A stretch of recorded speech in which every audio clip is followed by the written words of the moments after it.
స్వతంత్ర ఛానల్ ప్రేక్షకులకు నమస్కారం. మహాభారతం కథలు చెప్పుకుందాం.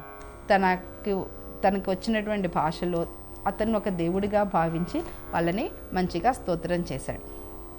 ఆ స్తోత్రానికి మెచ్చి ఆ దివ్య పురుషుడు నీకేం వరం కావాలో కోరుకో అన్నాడు. ఈ నాగులందరూ నా వశం అవ్వాలి, ఇలా నా కుండలాలు తీసుకెళ్ళాడు, అవి నాకు కావాలి అన్నాడు. అయితే ఈ అశ్వం చెవిలో గట్టిగా ఊదు అని చెప్పాడు. ఆయన ఆ అశ్వం చెవులో గట్టిగా ఊదేటప్పటికీ పొగలతో కూడినటువంటి అగ్నిజ్వాలలు బయటకు వచ్చింది. ఆ అగ్నిజ్వాలలు బయటికి రావడంతో ఎక్కడ నాగలోకమంతా దహించుకుపోతుందేమో అనే భయంతో తక్షకుడు ఆ కుండలాలను తీసుకొచ్చి ఉత్తంకుడికి ఇచ్చేశాడు. అవన్నీ తీసుకుని ఆ మహాపురుషుడికి నమస్కారం చేసుకుని బయటకు వచ్చి బయలుదేరుతుంటే సమయం ఆసన్నమైంది. ఈరోజే అమ్మవారు గురుపత్ని చెప్పినటువంటి సమయం, భోజనాలకి అన్ని ఏర్పాట్లు కూడా చేసుకుని ఉంటారు. నేను వెళ్ళడానికి సమయం సరిపోదే, చాలా ఆలస్యం అయిపోతుంది, సమయానికి చేరలేకపోతాను, ఎలా వెళ్ళాలా అని ఆలోచిస్తూ ఉంటే ఆ దివ్య పురుషుడే ఈ అశ్వం మీద వెళ్ళు, నువ్వు వెళ్ళాల్సిన ప్రదేశానికి నీకు అనుకున్న సమయానికల్లా నేను అక్కడికి చేరుస్తుంది, ఈ అశ్వం మీద వెళ్ళు అని చెప్పి ఆ అశ్వాన్ని కూడా కానుకగా ఇస్తాడు. దాని మీద వెళ్ళి గురుపత్నికి కుండలాలని సమర్పిస్తాడు. అవి ధరించి గురుపత్ని తన కోరికను నెరవేర్చుకుంటారు. తర్వాత గురువుగారు అడుగుతాడు, పౌష్య మహారాజు రాజ్యము మన ఆశ్రమానికి చాలా దగ్గరలోనే ఉంది కదా, నీకు ఎందుకు ఇంత ఆలస్యమైంది, అసలు ఏం జరిగింది చెప్పు అన్నారు. అప్పుడు చెప్తాడు, గురువర్య, నేను వెళ్ళేటప్పుడు దారిలో నాకు ఇలా ఒక ఎద్దు, దాని మీద కూర్చుని ఒక దివ్య పురుషుడు కనిపించాడు. ఆ ఎద్దు పేడను తినబన్నాడు. నేను అంత ఇష్టపడకపోయినా మీరు చేస్తారని చెప్పేటప్పటికి నేను తిన్నాను. ఏంటి అసలు దానిలో నా ఆంతర్యం అంటే, ఆ ఎద్దు ఎవరో కాదు, ఐరావతం. దాని మీద కూర్చున్నటువంటి ఆ దివ్య పురుషుడు ఇంద్రుడు. నీవు తిన్నటువంటిది గోమయం కాదు, అది అమృతము అని చెప్పాడు. ఆ ఇంద్రుడు నేను ఇద్దరం మంచి స్నేహితులము, నువ్వు నా శిష్యుడు అవటం వల్ల నిన్ను తను కనికరించాడు. అది కాక నువ్వు వచ్చింది గురుపత్ని పని మీద, గురుసేవ గురుదక్షిణ సమర్పించటానికి కదా, అందుకు నీకు తను సహాయం చేశాడు. జరగబోయే విషయం ముందుగా తెలుసు కాబట్టి నీకు అమృతాన్ని ఇచ్చి నాగలోకంలో నీకు ఎటువంటి ప్రమాదం లేకుండా నిన్ను రక్షించాడు. నీకు నగ్నవేషంలో తిరిగినటువంటి వ్యక్తి తక్షకుడు కుండలాలను తీసుకువెళ్ళాడంటే, నేను అక్కడ కూడా నాగలోకంలో కూడా రెండు విచిత్రాలు చూశాను. ఇద్దరు స్త్రీలు తెలుపు నలుపు దారంతో ఒక వస్త్రాన్ని నేస్తున్నారు. అదేంటి అంటే అవి రెండు రాత్రి పగలు అనేటువంటివి. ఆ 12 ఆకులు 12 నెలలు తిప్పుతున్నటువంటి 6 బాలురు 6 ఋతువులు. అక్కడ నువ్వు చూసినటువంటి అశ్వం ఉచ్చాశ్వం, నువ్వు చూసినటువంటి దివ్య పురుషుడు అగ్నిదేవుడు అని చెప్తాడు. అందువల్లనే నీకు ఇన్ని శక్తులు ఇన్ని అన్ని ప్రసాదించి తక్షకుడు నీ ఆధీనంలోకి వచ్చి తనకి ఇష్టం లేకపోయినా కుండలాలని నీకు ఇవ్వగలిగాడు అని మొత్తం వివరించి చెప్పి, నువ్వు ఇంత శక్తి సంపన్నుడు అయ్యావంటే, లేదు గురువర్య, మీ వర ప్రసాదం వల్ల మీకు గురుదక్షిణ తీర్చడం అనేటువంటి పని నేను చేయటం వల్ల నాకు ఇంతమంది సహకరించి నాకు ఇంత సహాయం చేసి నా పనిలో విజయవంతం అవ్వడానికి వీళ్ళందరూ సహకరించారు. దానితో పాటు నేను వీళ్ళ దగ్గర నుంచి కొన్ని శక్తులు కూడా పొందగలిగాను, ఇదంతా మీ దయే అని చెప్పాడు. అంతా సంతోషం, నీ కోరిక తీరింది కదా, గురుదక్షిణ ఇవ్వాలనేటువంటి నీ కోరిక తీరింది కదా, ఇకనైనా గృహస్థాశ్రమానికి వెళ్తావా అన్నారు. వెళ్తాను అని చెప్పి నేను సెలవు తీసుకుని వెళ్ళిపోయి తపస్సు చేసుకుంటున్నాడు. కానీ తక్షకుడి మీద అతనికి కోపం, ఆ కోపం తీరలేదు. నేను గురువుగారి యొక్క పని మీద నిమగ్నమై ఉంటే నా పనికి ఆటంకం కలిగించాడు. అతని మీద ఎలా అయినా నేను నా కోపాన్ని తీర్చుకోవాలి, నా పగని తీర్చుకోవాలి, ఎలా తీర్చుకోవాలి, ఏం చేయాలి అని ఆలోచిస్తూ ఉన్నాడు. అప్పుడు ఆయనకి జనమేజయుడు గుర్తుకు వచ్చాడు. జనమేజయుడు మహారాజు దగ్గరికి వెళ్ళాడు. వెళ్ళి ఈ మహర్షులు రాగానే రాజులు చక్కగా సాదరంగా ఆహ్వానిస్తారు కదా, ఆహ్వానించి అన్ని సకల మర్యాదలు చేశారు. 2 రోజులు ఉన్న తర్వాత జనమేజయుడి దగ్గరికి వెళ్ళి, మీ నాన్న ఎలా చనిపోయారో తెలుసా అన్నాడు. ఇట్లా మహర్షి శాపం వల్ల.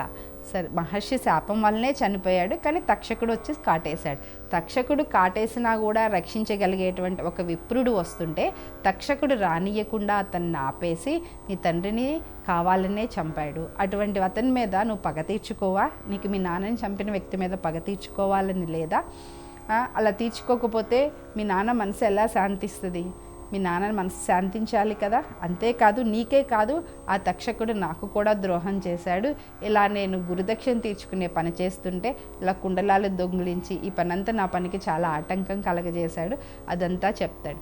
తన తండ్రి చావుకు ఒక రకంగా తక్షకుడి కారణం అన్న కోపము వచ్చింది, అలాగే ఒక మహర్షి పనికి తక్షకుడు ఆటంకం కలిగించాడు అన్న విషయాన్ని కూడా గ్రహించి జనమేజయుడు మన ఇద్దరు కోపం తీరాలంటే ఏం చేయాలి అన్నాడు. అయితే మనం ఒక యాగం చేద్దాము, సర్పయాగం చేయటం మొదలు పెడదాము, అప్పుడు తక్షకుడితో పాటు అసలు అన్నీ వచ్చి ఆ యాగంలో పడతాయంటే తక్షకుడు చేసిన ఒక్క పనికి అన్ని సర్పాలని శిక్షించటం అన్యాయం కదా అంటే అప్పుడప్పుడు అలాంటి పనులు సంభవిస్తూ ఉంటే అది చేయటంలో తప్పేం లేదు. మీ మహారాజులు యుద్ధం చేయటం వల్ల ఎంతోమంది చనిపోతున్నారు కదా, అది ఎలా ధర్మసమ్మతమో ఇది కూడా అలాగే, దీనివల్ల వచ్చేటువంటి నష్టం ఏం లేదు, ఆ సర్పయాగం చేద్దాము అంటారు. తక్షకుడు ప్రోద్బలంతో జనమేజయుడు ఆ సర్పయాగం మొదలుపెట్టి సర్పయాగం చేయటం మొదలు పెడతారు. కానీ ఏ కోరికైతే ఉత్తంకుడు కోరుకున్నాడో తన కోరిక మాత్రం తీరలేదు. తక్షకుడు మిగతా సర్పాలు చనిపోయినాయి కానీ తక్షకుడు క్షేమంగానే ఉన్నాడు. సర్పయాగం చేశారు కానీ ఆఖరిన దాన్ని ఆపేస్తారు. దీనితో ఉత్తంకుడు అక్కడి నుంచి వెళ్ళిపోతాడు.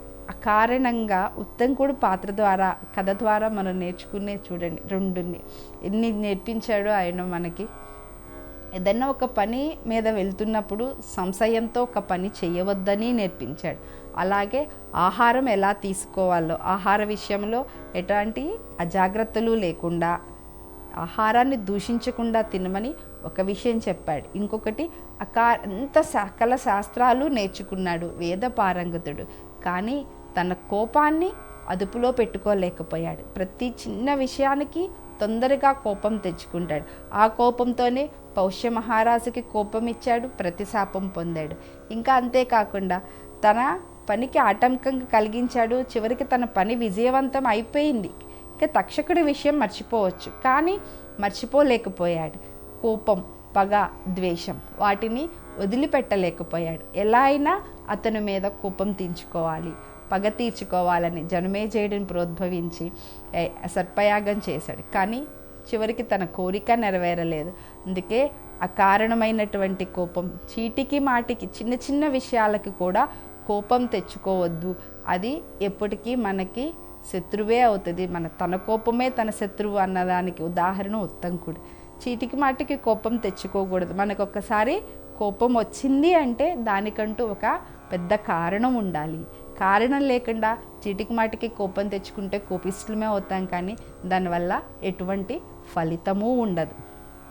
సో తన కోపమే తన శత్రువు అన్నట్లు ఆయన కోపమే ఆయనకు శత్రువు అయ్యి ఆయన కోపం వల్ల ఆయన ఏమి సాధించాలనుకున్నాడో అది కూడా సాధించలేక నిష్ఫలమై తిరిగి వెళ్ళిపోయాడు. అందుకే చీటికి మాటికి కోపం తెచ్చుకోకుండా అకారణంగా ఒక మనిషి మీద పగ, ద్వేషం లేకుండా ప్రశాంతంగా ఆలోచించి మన పనులు చేయాలి, ప్రశాంతంగా జీవించాలని ఉత్తంకుడి కథ ద్వారా మనకి నేర్పిస్తున్నటువంటి, భారతం నేర్పించినటువంటి నీతి ఇది. స్వతంత్ర భక్తి యూట్యూబ్ ఛానల్ ని సపోర్ట్ చేయండి. మీకు ఈ వీడియో నచ్చితే లైక్ చేయండి, మీ స్నేహితులకు, శ్రేయోభిలాషులకు షేర్ చేయండి, మీ అభిప్రాయాలను కామెంట్ చేయండి, సబ్స్క్రైబ్ చేయడం మాత్రం మర్చిపోకండి. స్వతంత్ర భక్తి YouTube channel, please like, share and subscribe.